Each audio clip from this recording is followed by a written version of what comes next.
This is England, now 7. And what just happened in Scotland may be one of the most dramatic political moments in recent British history. Before we begin, make sure to subscribe to England Now 7.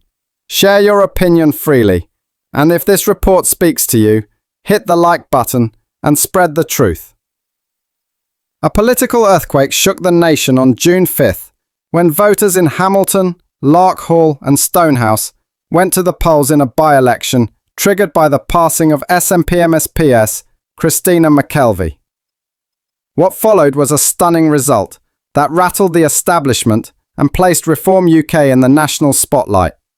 Davy Russell, the Labour candidate, secured the win with just over 8,000 votes, but all eyes turned to Ross Lammy, the Reform UK candidate, who surged into third place just behind the SNP with over 7,000 votes. In a constituency where Reform barely existed months ago, this performance was historic and frightening for traditional parties. This was more than an upset. It was a signal that the political map of Scotland is being redrawn. As the SNP vote collapsed and Labour clung to victory, Reform UK roared into relevance with a raw populist message that is gaining serious traction in working-class communities. As if the result were not explosive enough, party chairman Zia Youssef dramatically resigned just hours before polls closed, without a statement, without media spin, simply gone, citing burnout and internal frustration, especially over recent controversial remarks by Reform MP Sarah Pochin about banning the burqa. Youssef called the comment dumb and divisive and said he could no longer back the direction of the campaign. Yet despite the internal chaos, Farage stayed calm. He thanked Youssef publicly and made it clear the movement would not be distracted. In a moment of crisis, he doubled down on Reform's momentum, and the results speak for themselves.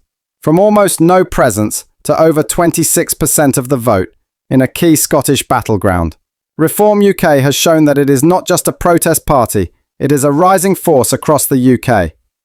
Membership has grown from 20,000 to over 200,000 in a year, and its influence is expanding into areas once thought unreachable. Sources close to Buckingham Palace have suggested that King Charles may have privately acknowledged Farage with a symbolic honour, marking what could be the first royal recognition of the shifting political climate. It is not confirmed, but if true, it signals the monarchy is aware that change is no longer on the horizon. It is here. Meanwhile, the reaction from the mainstream has ranged from panic to denial. The SNP blamed turnout. Labour downplayed the threat. Reform was treated by some as a glitch, but the numbers say otherwise, and the people have spoken loudly. Analysts say this could be the beginning of a broader realignment, with Reform poised to challenge in Wales, in the north of England, and even at Westminster. This was not just a by-election.